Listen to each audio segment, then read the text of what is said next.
Hey, what up? Still the ring. Yeah.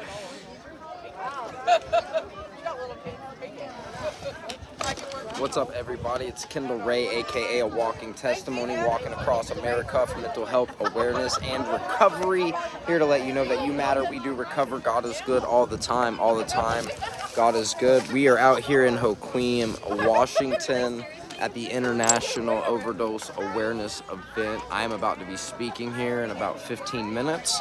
I figured I'd go ahead and put the live on and let y'all see what's going on. But yeah, set my camera up so y'all can get me on the live. Hope all of y'all are doing fantastic today, though. Just super amazing to see all the different resources out here. I went around to every single booth and just was able to thank every single person that has a booth out here for caring enough for the people that are struggling to come out here and have a booth. Just super incredible, super thankful for that. Please, if you're not subscribing, make sure you subscribe to my YouTube. Please share this. Ask other people to see what's up. I am about to be sharing a little bit of myself. One of the other speakers, he was allotted 30 minutes. He took up 10 minutes of it, so I'm not going to be using the whole 45 minutes, I don't think, but we'll just get up there and let it flow, see what happens. It's coming from the heart, so that's what matters the most. Uh-oh, they're about to do another round of prizes.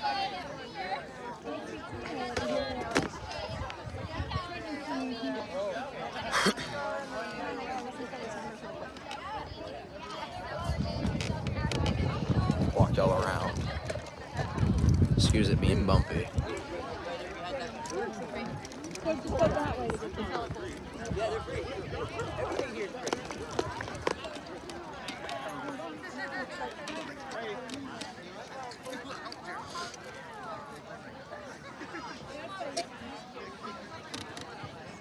All right, ready?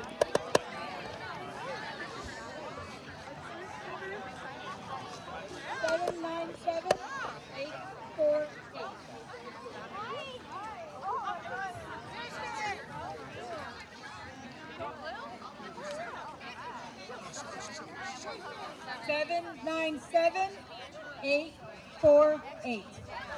I got it! Yeah! He got it. Look at the mic. Yeah! Nice. Yeah, I'm taking the kid bite. Get the mic.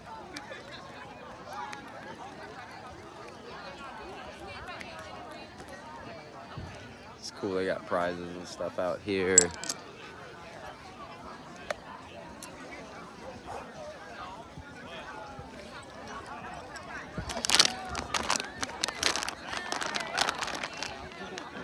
Got some merchandise with me. Good day. Bro got a bike.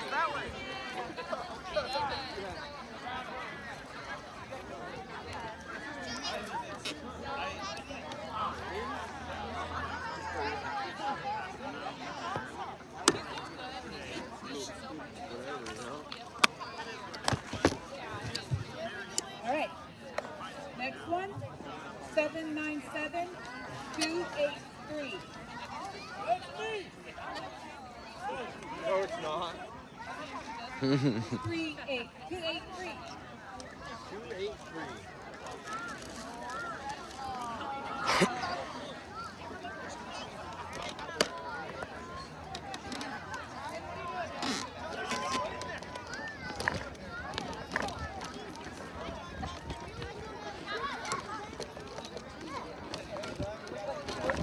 You guys checking your tickets? We're looking for 797 283.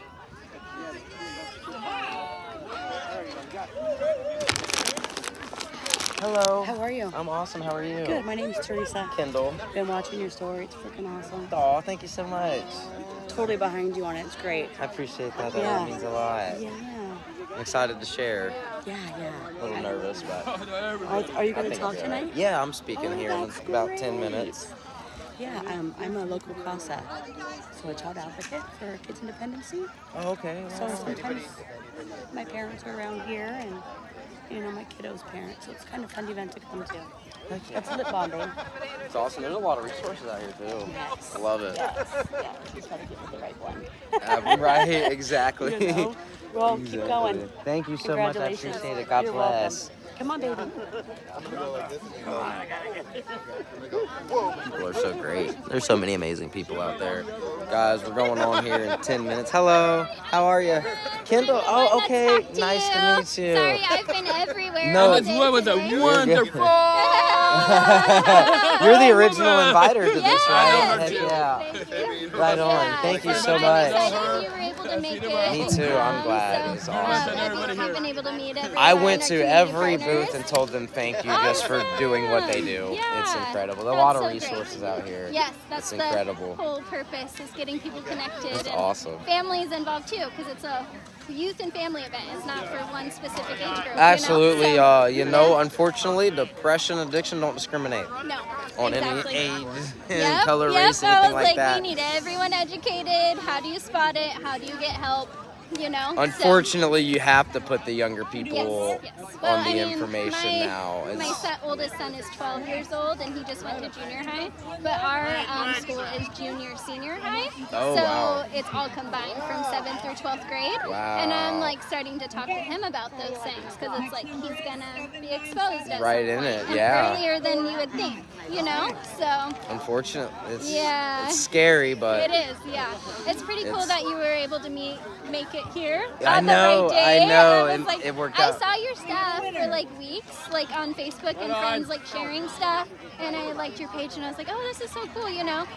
It's just nice to follow people's like journeys and stuff. Heck yeah. And then my mom was like, I shared your stuff on a bunch of these Grace Harbor groups, and somebody had commented about connecting with you about being a speaker, and I was like, oh, interesting, you know. So I looked and I was like, oh, I've followed his journey actually a little bit, so that Heck would be really yeah. cool. That's so awesome. To connect in the way that it meets up. I'm glad like, that it did. perfectly, because how does that?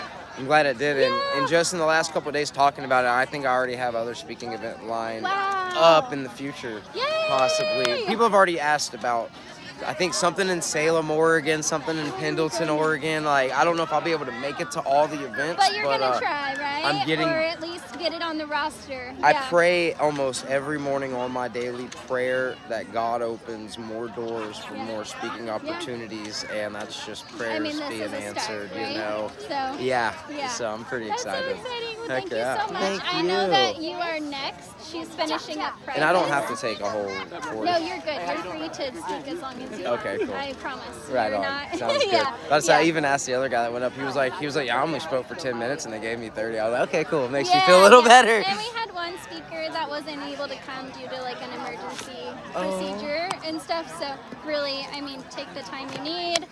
It's about really connecting and communicating with people, and you Absolutely. know, so Heck whatever yeah. you need, go for it. Right on. Thank you so much. Make sure you get food and stuff. I will Yeah. after I speak Yeah, for and sure. we have lots of like water and jerky and pistachios. You could take Heck it yeah. with you when you leave. I don't want anyone leaving hungry. You got it. Thank you so much. Thank you. Bro. Can I get a favor from you real quick? Can you watch this? I'm already live streaming. I don't want to take it off. Okay. Yep. Did you feel all right?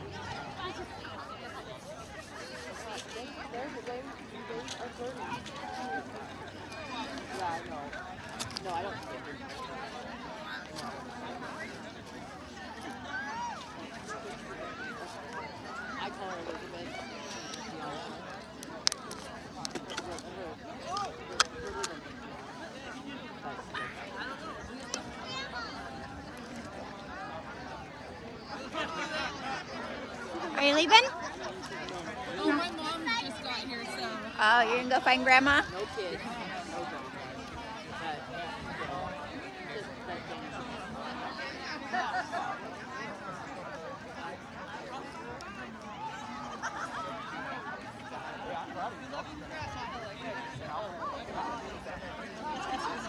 It didn't sound right when I said it. It didn't, no. Not where my mind took it anyway. Yep. He just went to the bathroom. He's right there. He's walking up. He's super nice. Not that sad. Yeah, we're trying to do it. Oh, perfect. 'Cause I had no, I I don't have no gas. Oh my God. That's one of mine. But they talked. They just told me. Okay, perfect. Yeah, I can take them at any time. Preferably before it's dark. That would be great. Okay. All right, perfect. And no, this is Kenna Marie. She's the one that has the truck that'll take you. Awesome. take you home. Thank you so much. I She's appreciate my it. really good friend. I'll talk to you. I'm thinking about to go up here right now. I will talk to you when I get done. Thank you. All right, guys. I think I'm about to go up here to share a little bit of my story. Enjoy.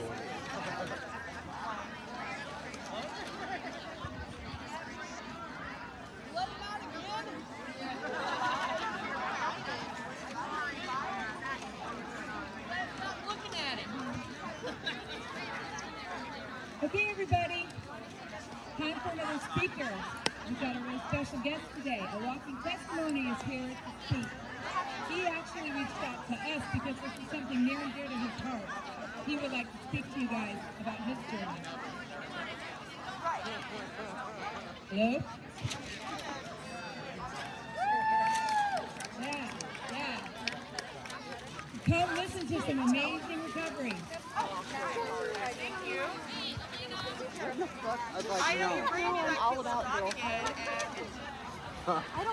Hello everybody, what's up? Thank you for coming out to the second annual International Overdose Awareness event here in Hoquiam, Washington.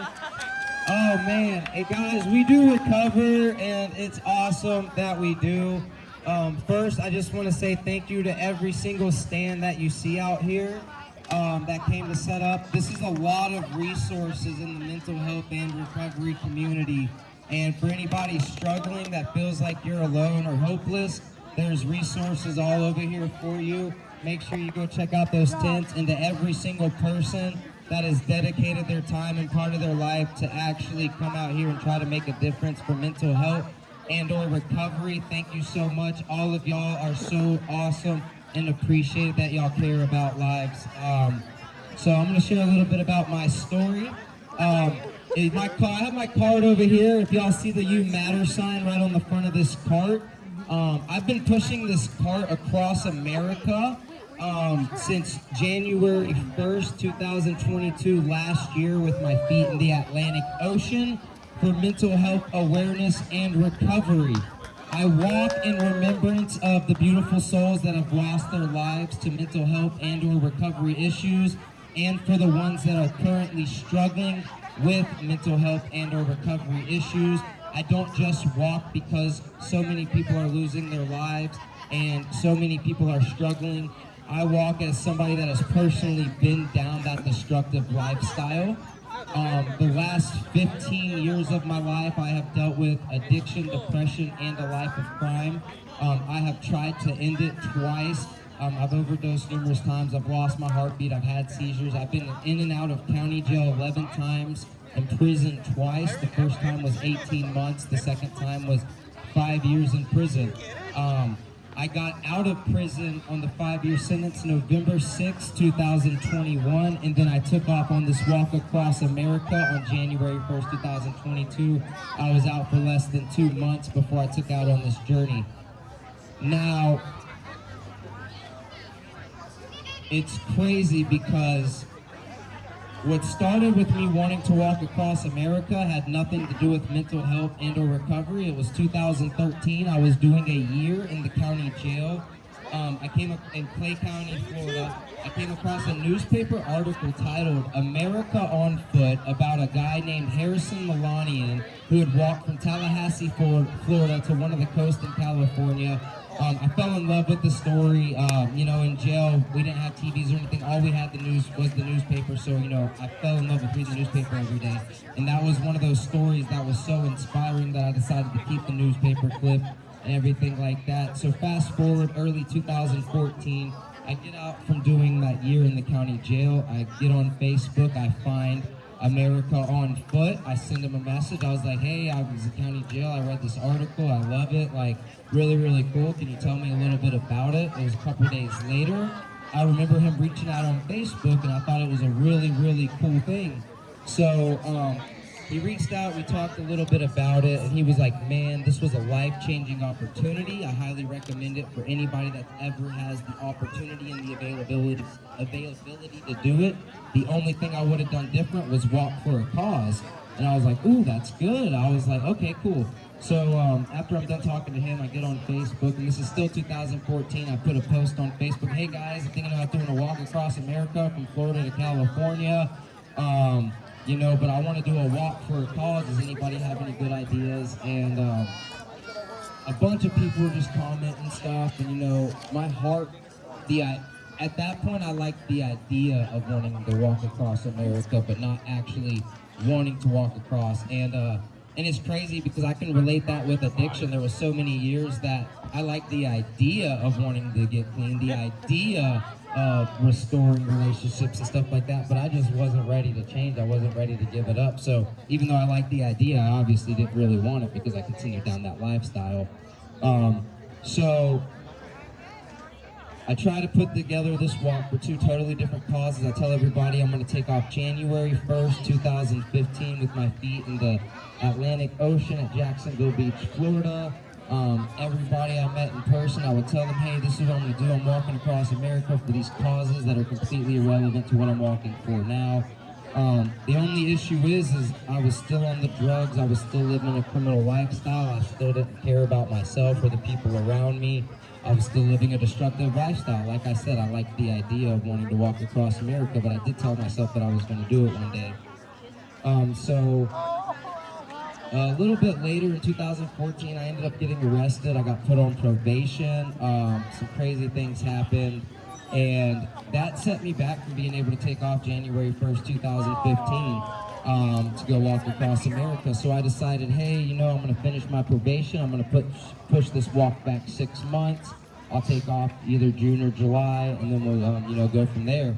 So January 1st, the original day that I was supposed to start my walk across America, I ended up homeless in some woods in a place called Penny Farms, Florida. It's like a retirement community. There wasn't much there, but there was a brick building that had a salon shop and a post office. The girl I was dating at the time, her grandma owned the salon shop, and I used to sleep in there sometimes, but I didn't. That night I didn't have the keys, so I ended up going into the lobby of this post office on New Year's Day. I wanted to fall asleep, but I didn't want anybody to come and check their mail and then call the cops on me. So it turns out the little teller booth was open, but the post office was actually closed. So I went in there, and next thing you know, I turn around, I see all this mail, I see Christmas cards, I see Christmas presents, and then I just started taking everything. I called somebody to come pick me up. I went back the very next day to break into the post office again, and that's when the FBI, the Secret Service, and all the cops came, and I went to prison. I ended up getting a slap on the wrist, very, very blessed. God was with me through that. I ended up doing 18 months with probation. I ended up getting out of prison early because of a boot camp program that I went through.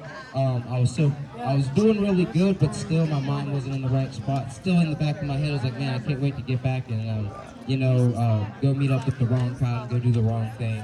I would tell my family what they wanted to hear, but I wasn't living like that. It's a crazy thing because it's nice to hear when somebody tells you that they're proud of you, but it's different whenever you can tell yourself that you're proud of yourself, because anybody can play the game or fake it till they make it to get somebody to say that they're proud of them, but in the end, they're not proud of themselves. So when you can say that you're proud of yourself, it's a really big deal. But, there was so many times that my family thought they were proud of me and would tell me, and I thought it was cool, but I still wasn't living the right lifestyle. So, like I said, I ended up going to prison. That stopped me from walking across America back in 2015 for the totally different causes. So I still struggled. I got out. Was on probation. I violated my probation 3 times. It boiled down to me getting a bond on a violation of probation 5 days before Christmas, which doesn't really ever happen. And I got a bond, and an officer that had picked me up on another violation of probation before called, and he's like, hey man, I don't know how it happened, but we have a bond. I'm gonna come there in a couple days. I'll give you time to get the money, so you can try to get out and enjoy your Christmas. So from there, I was out on bond. They wanted to send me back to prison. They wanted to send me to rehab, and then I go to court, and then one day my judge just like, he just dropped my probation to give me a chance. You know, and that stuff like that didn't happen. But it happened to me, and I still took advantage of it because I just said, I don't want to see you back in my courtroom. And it was just a couple months later that I was back in there about to go do 5 years in prison. But 2017, this was a really big point in my life. Not proud of it whatsoever, but 2017, at my family's house back in Clay County, Florida, me and a couple other friends, we took a bunch of things that we didn't need to be taken. And we were in my parents' house, completely disrespectful. It was like 2 in the morning. We had left, we came back, we caused a bunch of noises. My parents asked my friends to leave, and I had an issue with it. I was completely in the wrong. It boiled down to my dad going to swing a guitar at me. My dad's disabled, and he went to go swing a guitar at me. I ducked and hit my mom in the nose 2 days before Mother's Day in 2017. And when I seen the blood leaking out of her nose, like, I took off on my dad, and it really ended up bad. It ended up I had to do a mouth-to-mouth and chest compressions. My mom was on the phone with the cops. Me and my dad have a good relationship today. It was a couple years after that before like we restored that relationship, and I'm a firm believer in restoring relationships when you get your life right.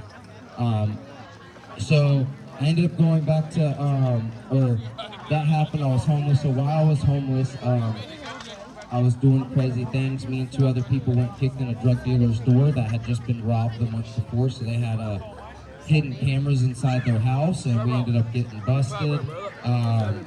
That, and then my mom is was the manager of the storage facility that I was sleeping in her storage unit for a while.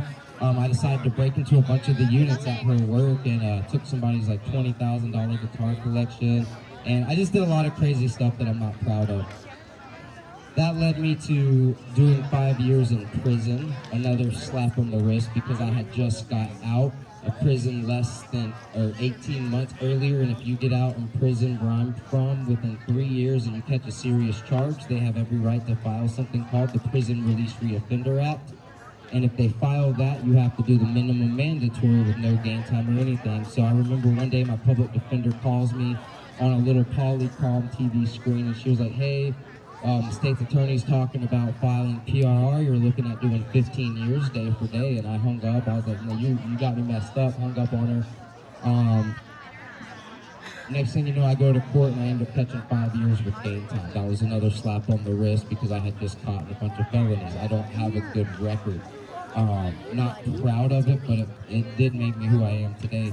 So fast forward, I'm doing my 5 years in prison. I'm still playing with my time. I'm bringing stuff in from outside of the gate, doing drugs here and there in prison. And don't let anything get it twisted.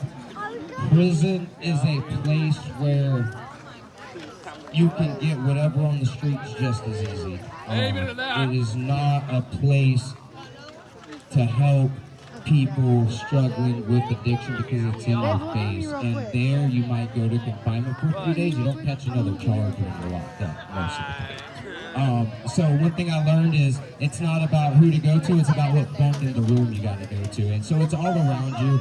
You can't escape it. One thing I learned is that when it comes to recovery, you really got to want it.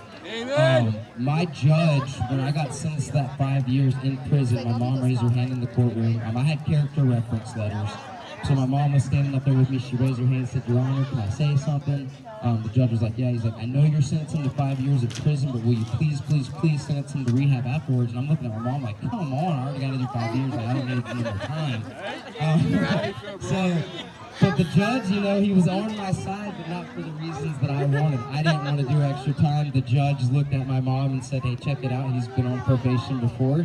On numerous times, he's been in inpatient rehab. He's violated every single time. I had a bunch of character reference letters. There's people that knew me before I was ever a user or abuser, or knew what my heart was when I wasn't living that lifestyle, that knew I was kind of a decent person deep down. So with those character reference letters, the judge knew that I had it in me, and he told my mom that I'm not going to sentence him to rehab. Yes, we sentence people to rehab. Yes, a support system is great, but it means absolutely nothing if you're not ready to get right. Yeah, and that's true. I didn't think about that right then. I just thought about the fact that I'm not going to rehab when I get out of prison. You know, I'm getting right to the streets. But 2.5 years into that prison sentence, after playing with my life, playing with my freedom, getting in fights, being crazy, something clicked. Now, like I said, I've dealt with depression. I tried to take my life when I was younger. I used to be really, really heavy, and I had no self-esteem. I was very depressed because of my weight, and I didn't like it. So between all the drugs and being out running with my buddies for years, like I had lost a lot of weight. I had a fake sense of self-confidence while using and abusing.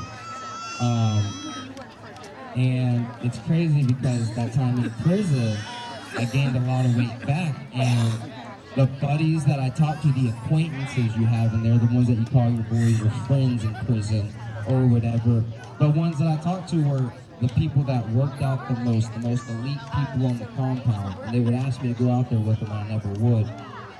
And it boiled down to, I got a nickname, and my nickname was BBK, and that stood for Bad Body Kindle. I had gained so much weight, and I hated it.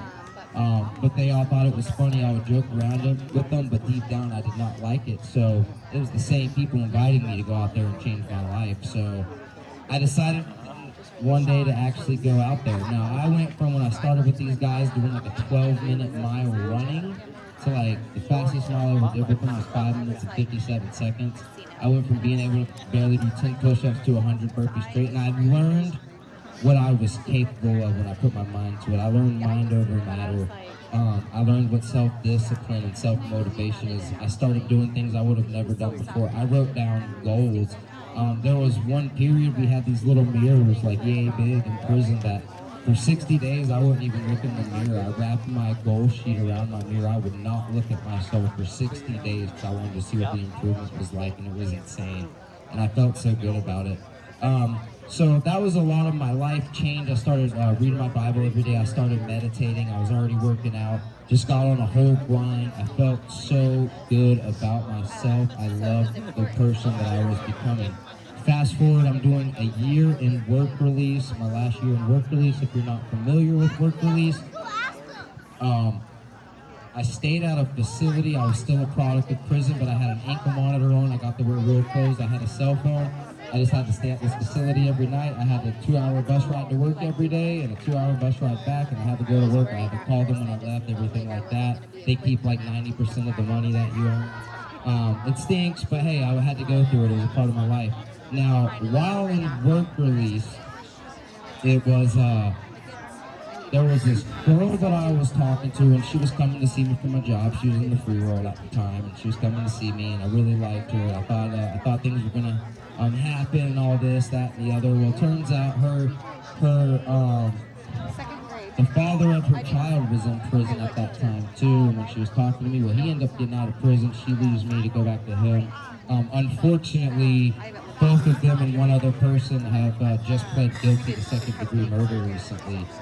So it's just crazy how things worked out. It's just a super, super sad situation. But I kind of dodged the bullet, literally. And just so thankful for where I'm at, that didn't work out. Because when that didn't work out, I was like, well, what am I going to do when I get out of prison? Like, you know. And then there was this canvas of the 7 continents. I did telemarketing in the office, and I remember seeing the United States, and I took a pencil and I was like, wow, I was going to walk from Florida to California. I was like, man, that was crazy. And I was like, hold on, I still want to walk across America. And then I was like, but not to California, I need more challenge. Because I started working out, and then I learned that I could push myself hard and overcome so many obstacles. So I decided to change it from California to Washington. And I posted it on Facebook. I said, hey guys, I'm thinking about doing a walk across America for mental health awareness and recovery. And the reason I picked those causes is because every single day on Facebook, it was another post to another loss of life, to an overdose and or a suicide. And you know, and a lot of people that were on my Facebook at that time, you know, it's acquaintances and things like that, just way, way too familiar. So when I decided to put it together and mention it, like, everything fell into place. It just seemed like everybody came out with these ideas to try to help me, and then I realized, you know what, I want to remember people out here I want to remember people on a shirt. So I wear these shirts. I have 4 editions now. Each edition of the shirt is 180 beautiful souls who have lost their lives to drug overdose and or suicide. So even though they aren't with us, they are still being remembered and getting the journey of a lifetime. Where the 180 specifically stands for taking a 180-degree turn in the opposite direction from the things that are taking the people that we love and care about. Every edition is super heartbreaking to do. I hear a lot of sad stories, but the thing about that is almost every single community that I have been in, walking through 13 different states and over 3,600 miles now, I've had somebody in almost every community tell me just how their town is the worst for drugs, or how, you know, they've had somebody close to them. I hear sad stories every day, and it does take a toll on me sometimes. But I'm out here for a reason, because I'm a firm believer that my past does not define me. I'm a firm believer that your past does not define you. It's crazy, because if karma was supposed to do everything it was supposed to do, I promise you I wouldn't be standing here right now. So that really proves to me that my past doesn't define me, because I can stand here right now as a 13-time convicted felon, living as free as I can. And the beautiful BMW at that, it's crazy out here. I love it out here. Good, brother. But no, seriously, guys. I put my feet in the Pacific Ocean in Long Beach, Washington, to complete coast-to-coast walking across America for mental health awareness and recovery on April 12th this year. That was also my 4-year drug-free date. So that was just like a big icing on the cake. Thank you, I appreciate that. So I'm in recovery myself.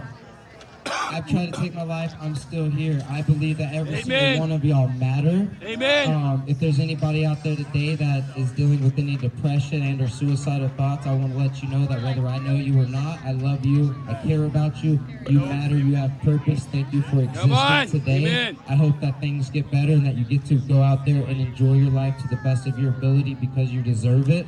I also want to encourage anybody that has any negativity in their life, even if it's people close to you, you can love and care about people from a distance.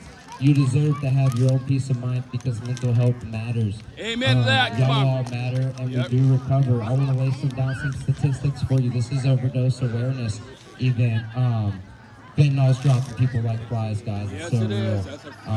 You know, it's a hard subject to just go talk about openly in so many places, but we're gonna lay down the statistics from August 2021 to August 2022. There was 106,200 plus people that have lost their lives to overdose alone. And this is how I'm gonna compare that. The third biggest stadium in the world, the first biggest stadium in the United States is the Big House. That's the Michigan Football Stadium. The Michigan Football Stadium, the full amount that it holds, I don't know the number right off the top of my head, but it's like 106,400 something people or 200 something people.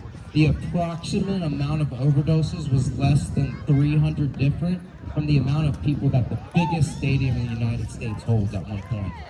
And if you ever seen a picture of that stadium with all those people standing there, it's a very scary thought to look at. And they say that 70 to 80% of those were fentanyl related, guys. It's something so real. It's out there. Please be careful. Not to ever glorify what I ever did back in the day, but even whenever I was using socially back in the day, it's not the same today. Today you have to worry about losing your life or losing your heartbeat or something like that. It's not a fun game to play. Not that it was back then, because I had way more bad times than good times on it. Like I said, I've known most of my adult life locked up. Like I said, my past doesn't define me. It has a very strong hold on a lot of people, but I'm a firm believer that you can overcome. Like I said, your past does not define you. So I just pray today that if you are struggling, that those chains and bondage is broken in Jesus' name. And thank y'all for letting me share, guys. Thank y'all for letting me be out here in Hoquiam. Share the story. If y'all ever see me on the side of the road pushing that cart with that You Matter sign, man, please honk, please stop, say what's up. I'm flying out to Utah on the 7th to go run a 5K with a group called Addict to Athletes, and then I'll be back. I plan on crossing over into Oregon sometime early October, I'll be walking down the coast of California, eventually back over to Florida, eventually up the east coast of Maine. This is not a short-term journey. I will be documenting my whole life between Facebook, Instagram, TikTok, YouTube, Patreon, and a few other places. If y'all want to follow the journey, that part right there, there's some things on it that you can follow, or you can come up to me after. I have cards. I don't have that many cards left. I also have merchandise that helps me fund the journey, and they're bracelets, and it's more than merchandise, it has meaning. Every single bracelet says hashtag a walking testimony. That's the name of the journey. That's who I am. On the other side, they either vary from hashtag you matter or hashtag we do recover. They're just a donation piece, whatever you feel like. It does help keep the journey going, so I can continue to go. Lodging as needed, food as needed, things like that. Either way, guys, please never ever forget that you matter, that we do recover, that God is good all the time, even in the bad times, that there's always a situation to learn from, that we should not think, why is this happening to me, but how can I use what I'm going through to grow and become a better person. Thank you. God bless.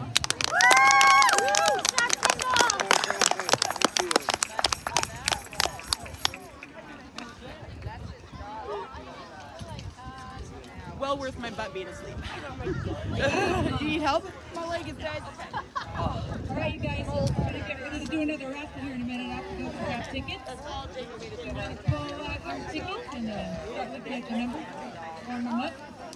A little mojo on your tickets. I'll be back in a minute.